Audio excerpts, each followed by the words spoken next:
So it was right around a year ago since I got back on YouTube. I think it might have been around November 9th, something like that, of last year, like 4 or 5 days, I think, before I started work at the adult store. And my first video, I was talking about depression. I think it was battling depression in darkness. Might have been the first video I did. And what I'm talking about here is dealing with depression naturally. And I say this because I almost went on medications a few times throughout the last year. There were a few times that my first therapist, or the one I was attached to the most, Sabine, she had thought, because I was bad a few times, and I can understand why she thought this. I don't think she really necessarily wanted to see it, but she thought I might need medication because I would get in some really bad lows.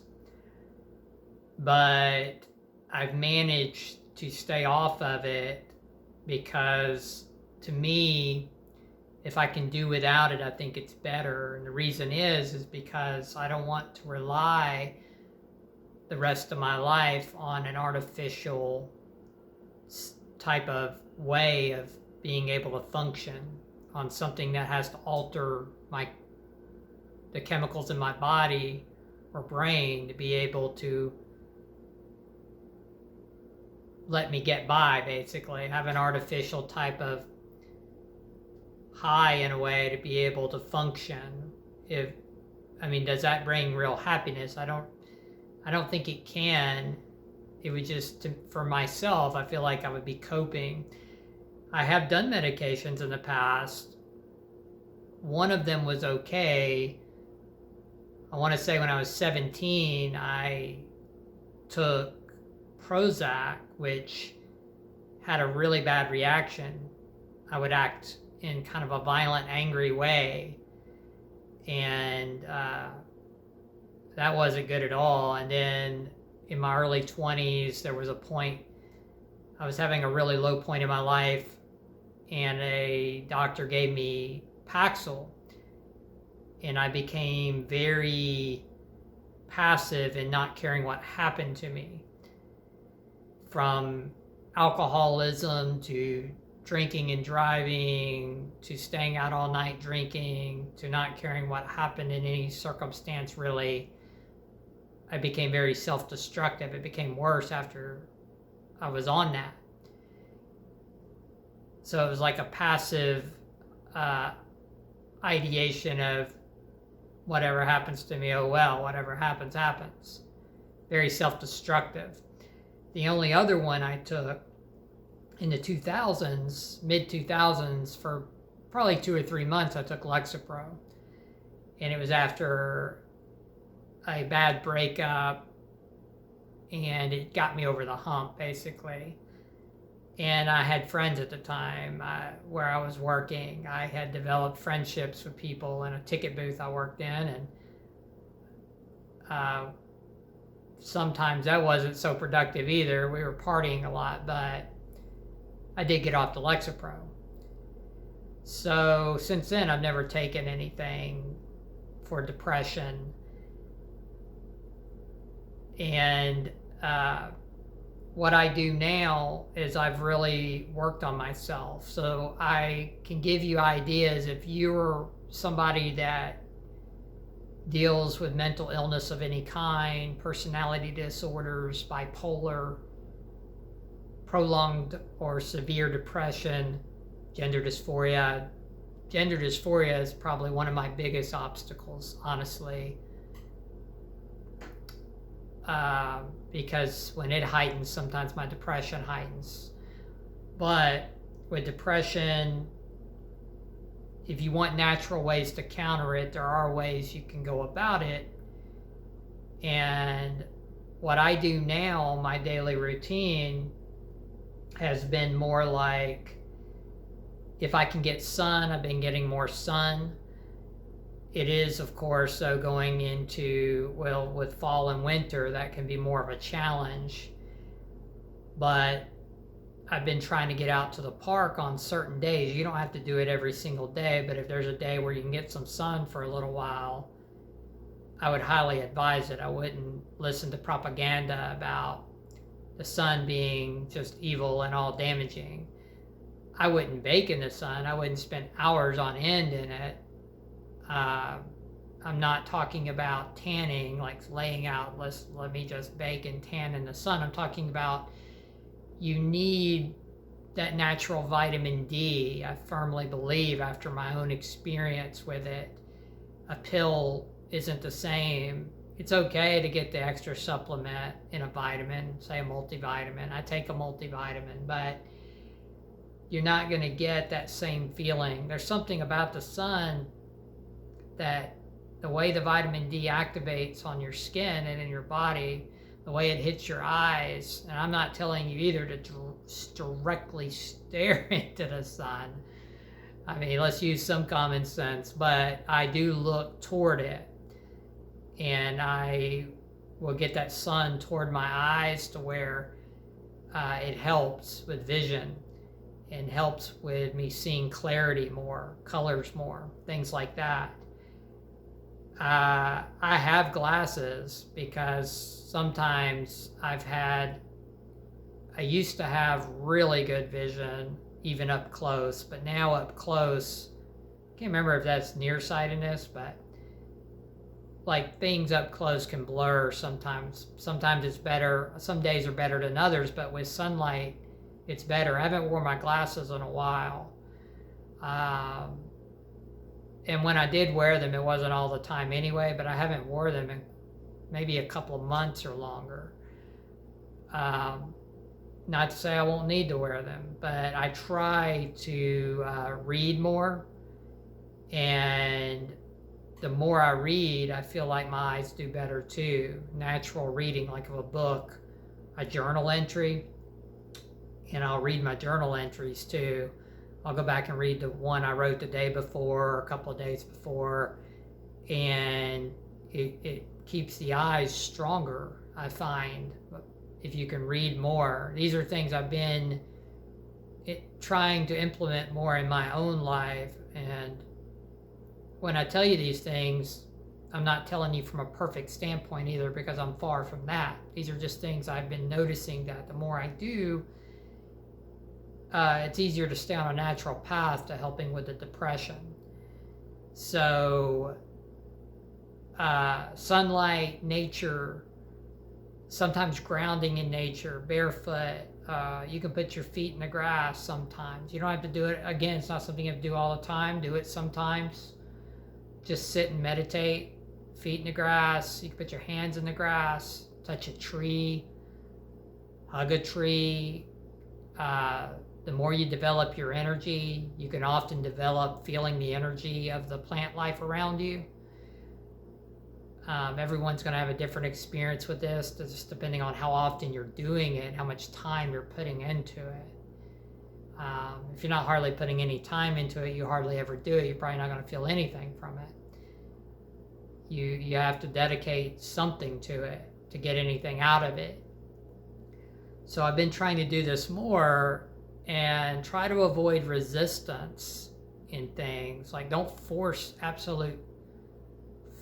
yourself to do things. Like I've had to realize sometimes resistance can be your enemy. Resistance can drain your energy. Give you an example. Like, I would go out to the park and I would think automatically, oh, I gotta run if I come out to the park. Oh, I gotta run uphill if I come out to the park. I just gotta do it if I come out here. Well, why do I have to do it? Can't I just go to the park sometimes just to walk and enjoy the sun and sit in the grass and enjoy my favorite tree? And this came to me like a week ago. It's like, can't I just do that? And then if I feel like running, then run. But if I feel resistance, like I'm forced to do it or something, no. And what happened was I went out there a couple of days where I just walked around and enjoyed the surroundings. I actually took them in. And that was a revelation to me that, wow, this is so much better without resistance. So one day I was out there not too long ago, and suddenly it came to me. I felt like listening to some music on my earbuds and jogging. And I didn't go up the hill. There's a real steep hill out there. I usually thought, oh, you got to run this. No, I just jogged around the baseball fields, out in the grass, out in the back of this park where there's a lot of field to run when no games are going on. And I just jogged and felt so good because there was no resistance to it. It just came to me. I wanted to do it. And then I ran up some hills a little bit here and there, and I got in a flow state. And I find when you can get in a flow state, everything is easier. You don't feel like you're forcing yourself to do anything you don't want to do.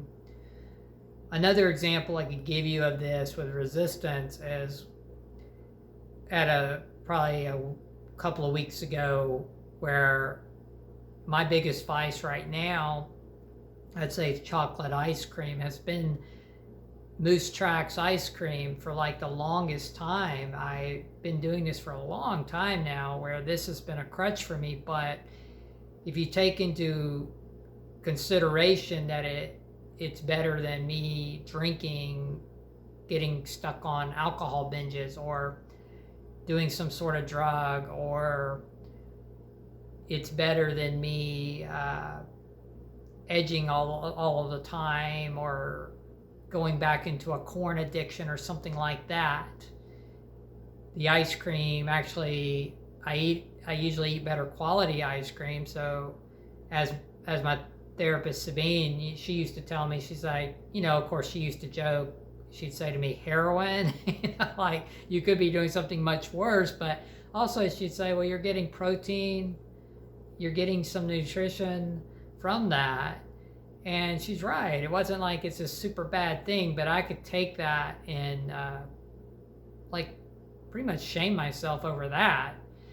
And this happened a couple of weeks ago. I'm wanting to drop some weight, even though I'm healthy, but still I'd like to be slimmer, sleeker, at least 10 pounds lighter. But at the same time, it's not like I'm overweight or unhealthy, and I don't take medications for anything. I have good blood pressure, all of that. And so I have to remind myself of this and say, okay, if you want the ice cream, have the ice cream, and don't beat yourself up over it, or let yourself have all this resistance over it, or go into some severe depression over it. It's just better to have it.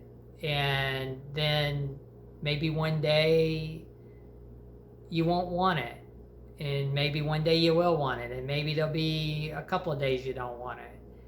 And but take it day to day, and don't just fight it to the point where you're now miserable. And the reason I say that is because if you make yourself totally miserable over something like that, then you are going to go back into something that's really detrimental for you, like drinking or drugs, or maybe you'll go back into a corn addiction that totally is ripping your energy every day and messing your dopamine up and distracting you from other things that you might want to do that you would really enjoy to do more. So I guess what I would say to this too is, when you're battling, say, a heavy addiction, like say maybe you drink too much alcohol, maybe you are an alcoholic and you stop that. A lot of times you can't just stop something like that cold turkey without having something else to fall on. Well, if it's ice cream or coffee, I mean, it's much better than going back and destroying yourself with alcohol. Like talking about an alcoholic who drinks constantly, or drinks every day, or drinks so much that it's damaging their body, damaging their liver, that sort of thing. It's much better to have the ice cream as a substitute. Or if you have a corn addiction and you're watching this stuff all the time and your dopamine spiking all the time, and as a male, you're losing your sexual energy all the time, and when that could be put towards something else, you're losing your vitality all the time out of your system over scenes on a computer or TV or phone. And then you feel tired. You wonder why you feel drained and tired all the time. What's worse, doing that all the time or eating your favorite food is going to probably be better for you, especially if it's not, that favorite food is not extremely damaging to you. So oftentimes you can't quit everything at one time. I guess that's what I'm saying. It's easier to take steps toward things. Get rid of the highest. If you're able to stop the thing that is the most detrimental to you while you're doing something else that's not so detrimental, that keeps you from doing the thing that was hurting you so much, that's probably the better way to go. So that's the conclusions I've been coming to, is that don't resist so hard on something that is really not so awful. So these are things that have helped me with the depression. Allowing myself to have ice cream if I want it. Exercising, but not making myself obligated if I go to the park or something to have to do something. Not beating myself down for every little thing. These are things that keep my vibration higher and keep me in a higher elevated mood. And something else, one of the biggest things I've been doing lately as a male is semen retention. For many, it's a controversial subject. And for me to talk about it, it's definitely different because I've talked about it before and talked about it in my last video, but I have gender dysphoria. I deal with gender dysphoria, so I never see anybody with gender dysphoria practice semen retention. Now, here's one thing to tell you. I'm still dealing with the gender dysphoria. I'm on 54 days of this streak, but the initial reason I'm telling you this in this video is because my energy, it's helped me with the energy. It's helped me with a higher elevated mood. It's helped me with meditation. Now, mind you, I've done meditation off and on the last 5 years around that time, to where I've had a lot of practice with it. But when I do something like semen retention for almost 2 months, it elevates me to where I can literally sit for 5 minutes with myself, and I go into this high state of vibration, meditative speaking, where usually, but back when I very first started this, I might have to sit 30 minutes just to try to get my thoughts to go out of my head.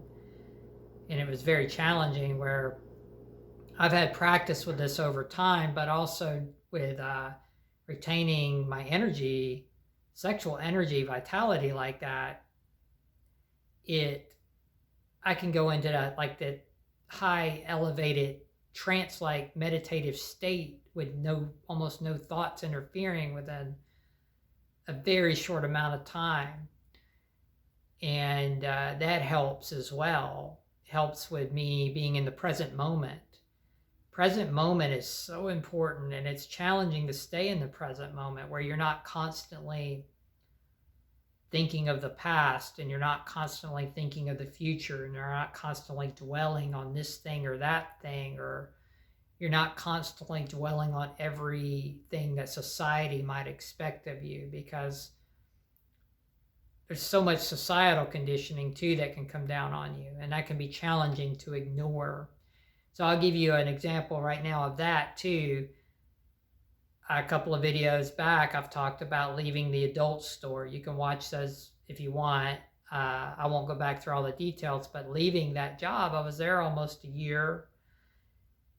There was a lot of detriment that started to happening. It was great when I started, but it started to have a lot of negative things because I had changed. I my internal state had changed. And when your internal state starts to change, your outer world will change around you. Your timeline will start to mold around what your internal state is.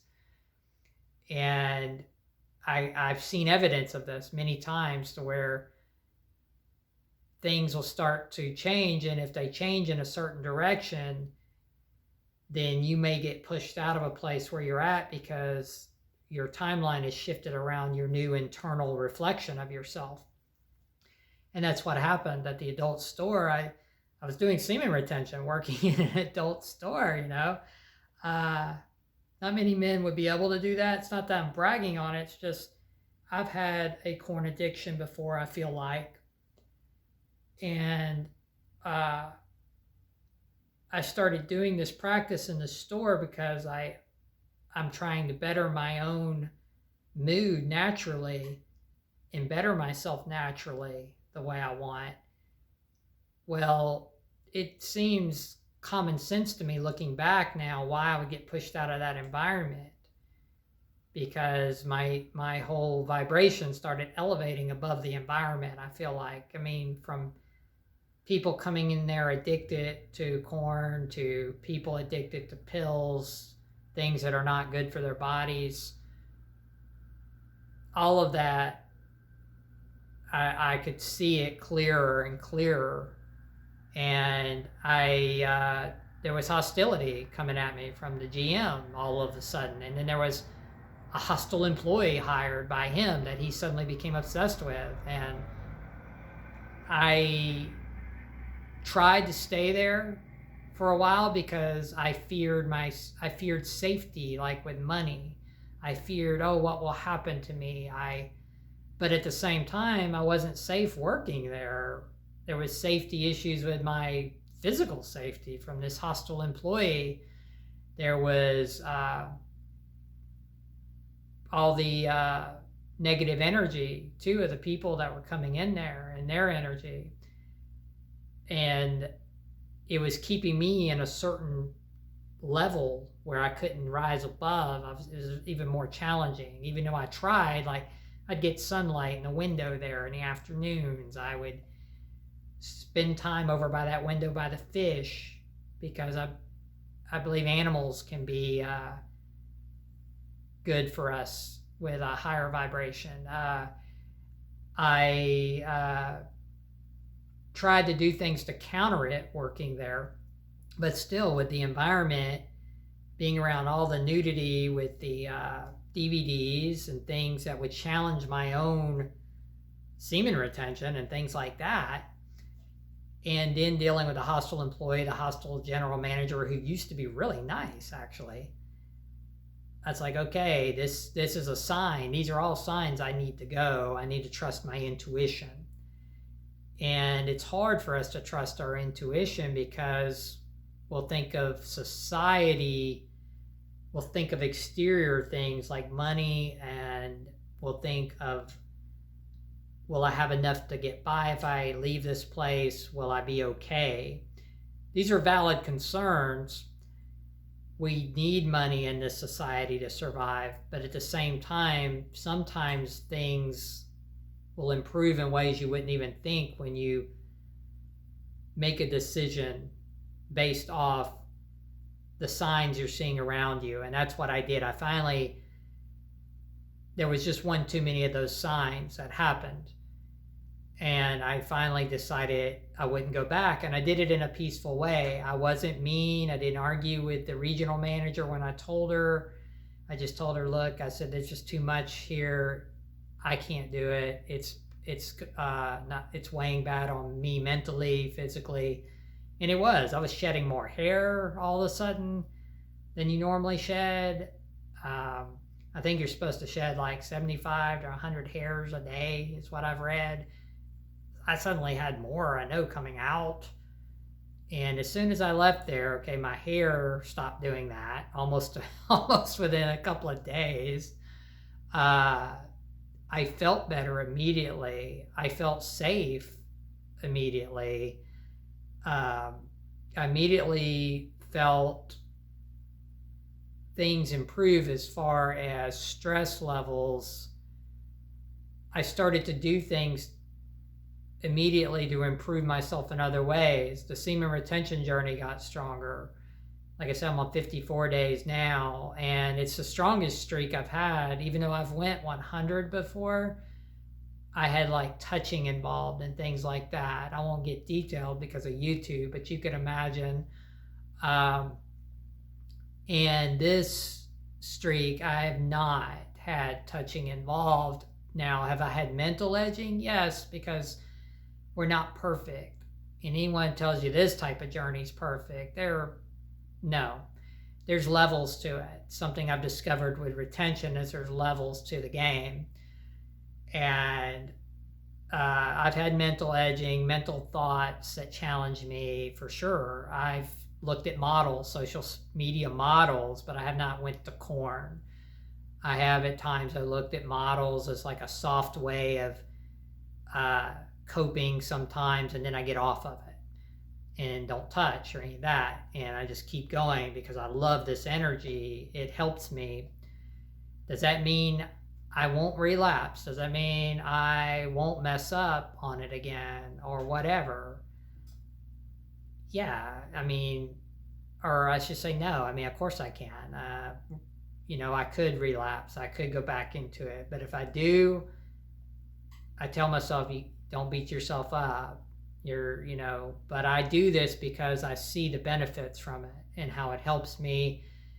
I have thought maybe it'll help me integrate gender dysphoria too. Now, what I will say to that is it's weird. The last streak I had working at the adult store, around 30 days, I was feeling more masculine traits.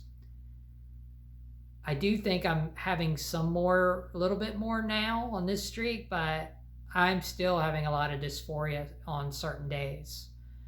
I still have gender envy. I see women that I totally would love to look like. Even when I watch old TV shows, like I watch I've been watching the old Batman series from '66. I think it's absolutely hilarious. I have that on DVD, and Catwoman, Julie Newmar.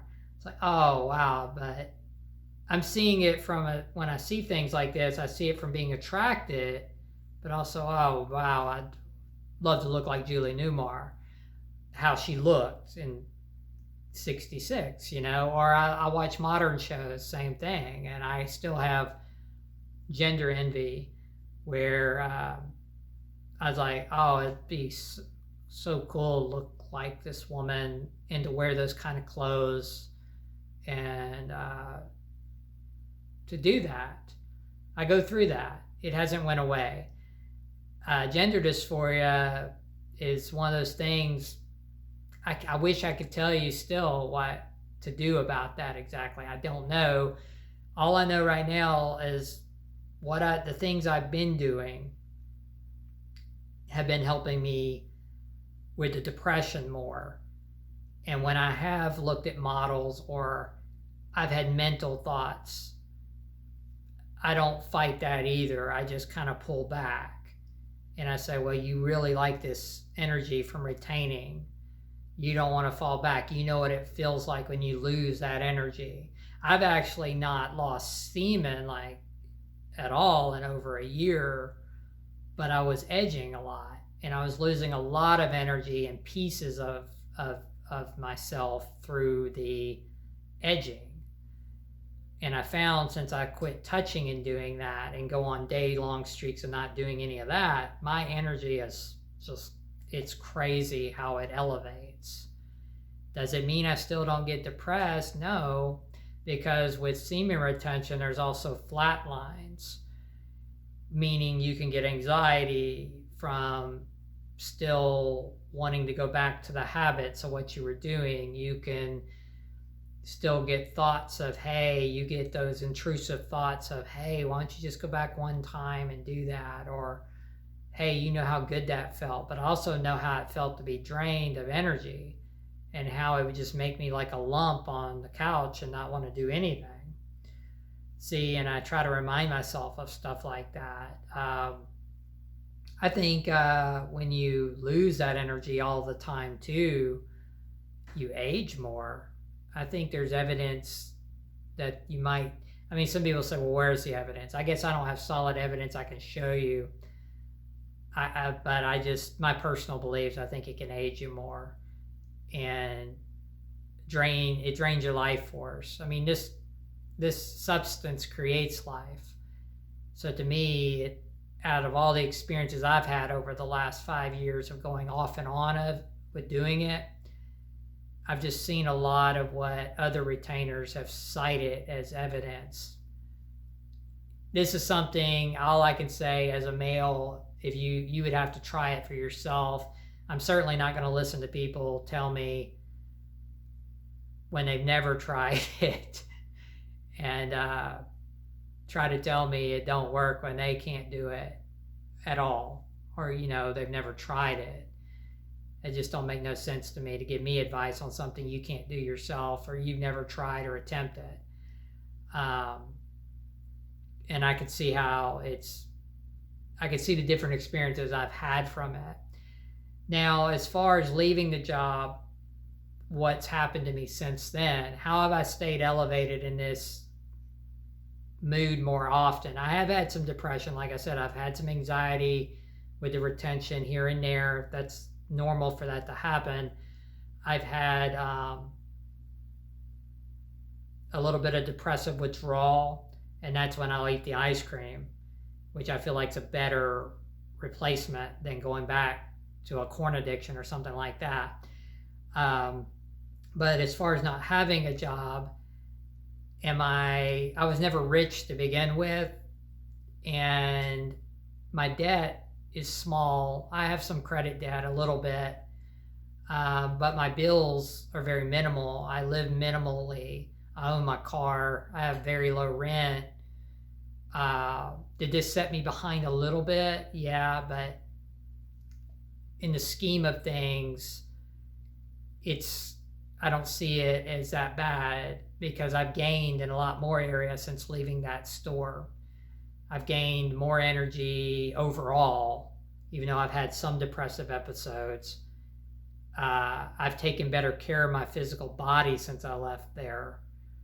I have felt better overall, and I've been able to elevate into higher meditative practice here and there as well since leaving there. And I've had a couple of job interviews, but I'm not going to just go out and do what some people would do in this situation. There's many people that would give into the societal norm of just going out and working a job they absolutely despise and hate, and it rips all their energy from them and takes up all their time.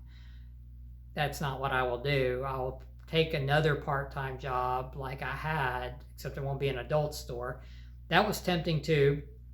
I almost went to another adult store out of fear that I won't find something.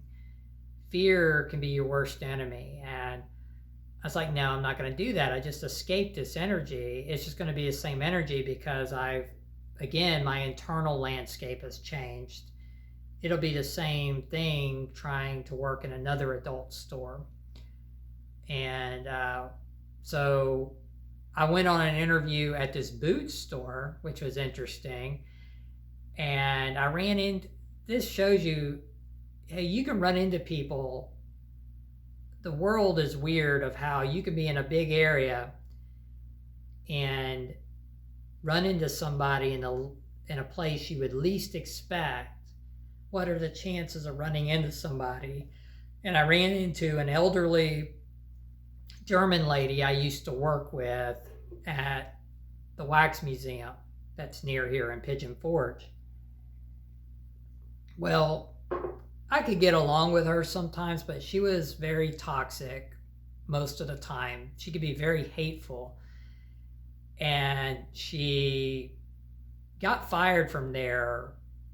They couldn't absolutely prove, I don't think, that she stole, but they're pretty sure she was stealing, and they fired her. She's at this boot store, so I see her, and she says to me, she recognized me, because back then I had short spiked hair, but she instantly recognized me, and she said, I can't really do her accent, but it's kind of like, what are you doing here? You know, this is kind of how she talks in a way. Why are you here? And I'm like, I'm applying for a job. She said, what happened to your hair? I said, well, over 2 years is what happened to my hair.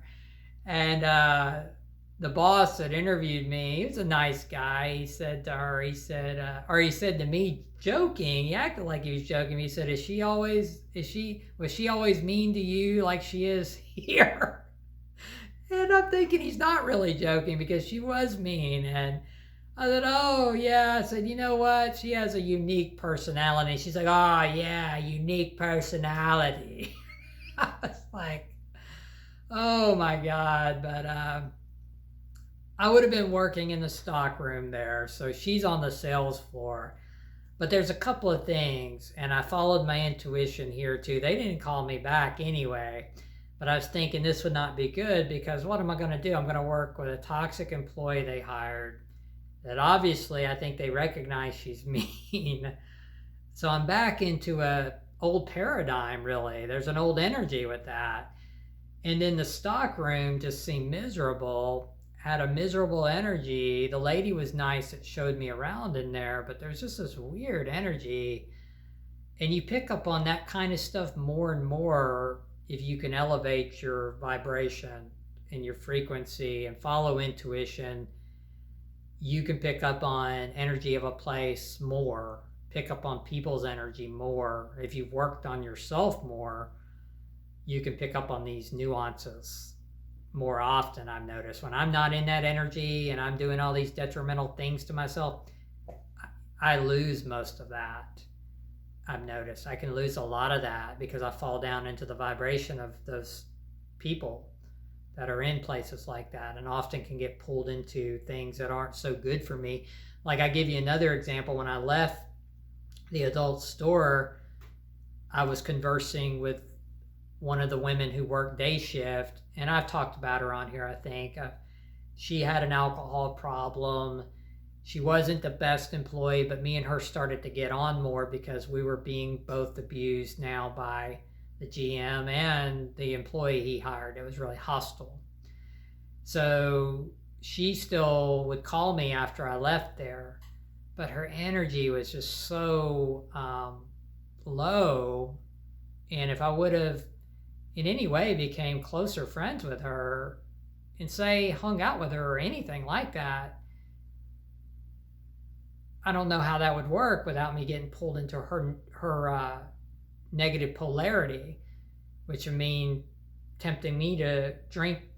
And it's okay. I'm not telling you either you can't have a drink or anything like that or have a couple of drinks. I'm just not drinking because I noticed it can tend to pull me down.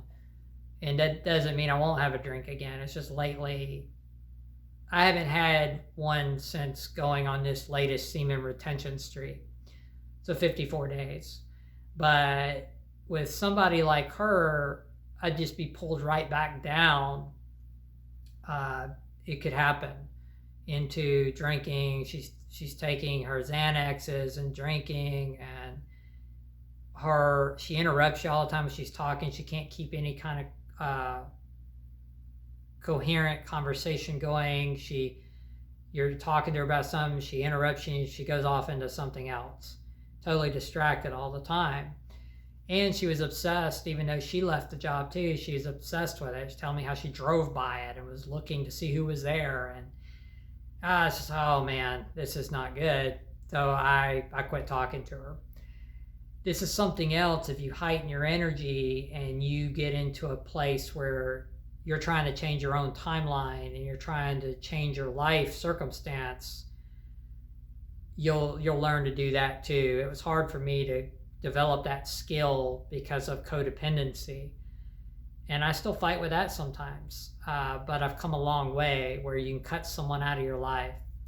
And a lot of people see it as cruel, but a lot of times you're holding yourself down if you keep certain people in your life and you know that they could just drag you right back into some kind of detrimental societal conditioning that's no good for you, or that you've outgrown, or you're getting around somebody that's addicted to substances, and you know they could pull you back into addiction because you have addictive qualities, and I do.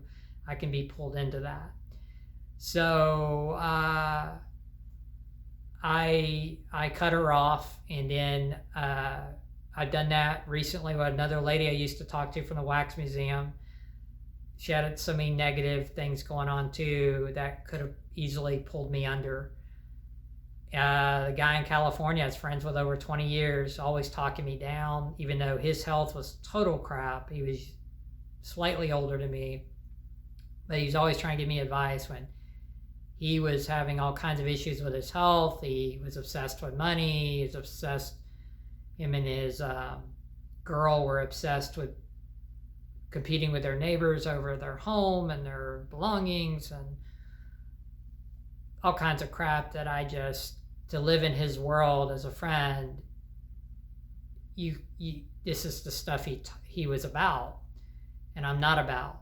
I'm about being happy. I'm about being energetically sound and happy. And I believe now that money is a byproduct of your energy. And I'm not talking about becoming rich necessarily or anything like that. I'm just saying that money we need, but I think I would like to come about it in a way that I'm content and not in a way that I'm completely miserable. And even my own stepdad right now I'm not talking to, again, because he has the same issues with the old stereotypes about working. I mean, he was even telling me I should deal with the friction at the adult store. Now, he wasn't talking about the guy they hired. We had already stopped talking before that guy got hired, but other things that were going on with the GM, this is something my stepdad does, takes up for companies no matter what happens. His health is shot, largely due to his work, also due to his habits, and due to things he's self-inflicted on himself. So, I'm not saying I've cut my stepdad out of my life, but I'm saying we haven't talked in a long time. And if we ever do again, I won't be taking advice from him. It'll just have to be talking about neutral things. And I hate that. But after this last time we stopped talking, I finally had to come to the conclusion. Now, my mother, on the other hand, we do talk, and she's become a bit more open-minded, and it seems like she tries to learn a little bit more and understand a little bit more, even though she is conditioned by society very, very much. But she has a bit more of an open mind to trying to understand things than my stepdad. So now with work, I have an interview tomorrow after I see Winnie, which is my therapist now. And I haven't talked to Winnie since I left the adult store, because this literally just happened after I last saw her, like a week and a half ago, I guess, or almost 2 weeks ago. And I look forward to seeing her. I did really like our last meeting, and I hope this one is just as fruitful. And after that, I'm going to go to an interview at a retail store for part-time work at a place where people give away items and they resell them. People donate items and they resell them. And I think that might be a decent environment for me to work and to be able to, not that I'm thrilled with any regular job, because I'm not. I really look at regular jobs and work as, in a lot of ways, can be slavery. That's why I put constraints on where I work up front in an interview. I make sure I can work a certain amount of hours and no more, and make my negotiations up front if that's what they want. I believe you negotiate with an employer as much as they negotiate with you. You just don't go in there and bow down and do whatever the hell they want. I mean, that's ridiculous. But a lot of people do have that mindset, that for some reason there is a lot of people especially I guess from the boomer generations and before, that definitely buy into that mindset that for some reason it's ingrained in them. Corporations rule, companies rule, whatever a boss says, you're a drone. And that's just, to me, a bunch of BS. Now, what will I do in the future? I don't know. I'd like to get back into a creative field.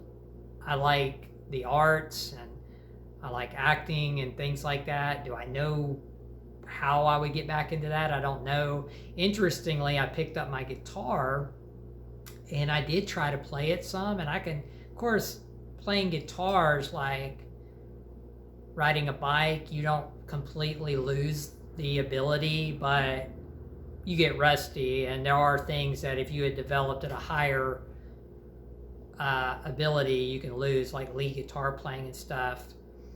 But rhythm, basic rhythm and things are there. But what I found is so interesting is that it felt forced. I felt resistance toward it, and I put it up because I'm like, I'm not going to do something I'm feeling resistance. And I examined that. Why was there a resistance to the guitar? And I'm thinking there's just an old energy associated with it. Like, that's the best thing I could explain. Like, maybe the person I used to be years ago, which is not who I am in a lot of ways now. But I feel like if you're doing something out of resistance, you're just wasting your time. I've read more than I was. I journal. I like reading a little bit more, journaling, of course, watching movies here and there. Sometimes things that make me laugh. Like I said, I was watching Batman 66, which is a funny show because you can watch that as a kid and it has a certain meaning as a kid, and then as an adult you capture all these adult innuendos. And it's absolutely hilarious, actually. Adam West, he was really underestimated in that role as Batman. And they made 2 cartoon movies of that, actually, before he died. And I just watched the first of those, Return of the Caped Crusaders. It is so good, actually. But you gotta be into that kind of humor. It's not for everybody, because I also like the serious Batman. I know I went off on a tangent now with Batman. I like The Dark Knight with Heath Ledger. Brilliant performance. I like Joaquin Phoenix in The Joker, too. Another brilliant performance. I love the other 4 Batmans that came out. Batman, Batman Returns, Batman Forever, and Batman and Robin. I like all of those. They all have a different tone to them, but I like all of them. I like Batman 66.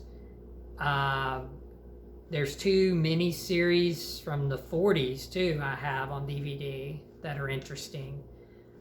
And I like the original Batman cartoon from the 90s. It's gritty. I really like it, too. It's 4 volumes if you buy it on DVD, or you can buy it in a complete set. And Batman Mask of the Phantasm was also part of that canon. If you're into Batman. So I went off on a whole tangent on Batman. But I guess saying I watch TV, certain things can make me laugh, or I watch some movies here and there. But surprisingly, the guitar, who's to say I could pick it up again and maybe have a different feeling. But I'm not going to force myself on something. So I'm going with the things I feel good with. Now, gender dysphoria, I just don't have a clear answer to it. I'm just taking it day to day. It's also one of those things I know I'm not resistant to. I can't force it to leave me. And even on semen retention, shockingly, it still can be very present. And sometimes I tell myself, well, gosh, I have days where I'm like, wouldn't it be nice to just get rid of this testosterone and just take estrogen and have these female attributes come to you? sometimes I go through that, and then other days I'm not as much about that. And I'm like, no, just keep it the semen retention, because do you want to be on medicine the rest of your life? And then I have the days, like I say, gender envy comes a lot with women I see. It's not like a hateful jealousy or nothing. It's admiration. It's like, oh, I'd love to look like you type of thing. But I can't force, this is one of those things too. I'm honest. I don't force these things to go away. What I do know is I'm bisexual. Even though I've never been with a man, but there's thoughts I do have. Still more attracted to women overall, I would say. But these are the things I do own. I've integrated. I usually don't let my facial hair grow too much still. I shave my legs. I get in bubble baths because I like them. Just giving you ideas of kind of how I've developed of integrating these multiple facets of myself.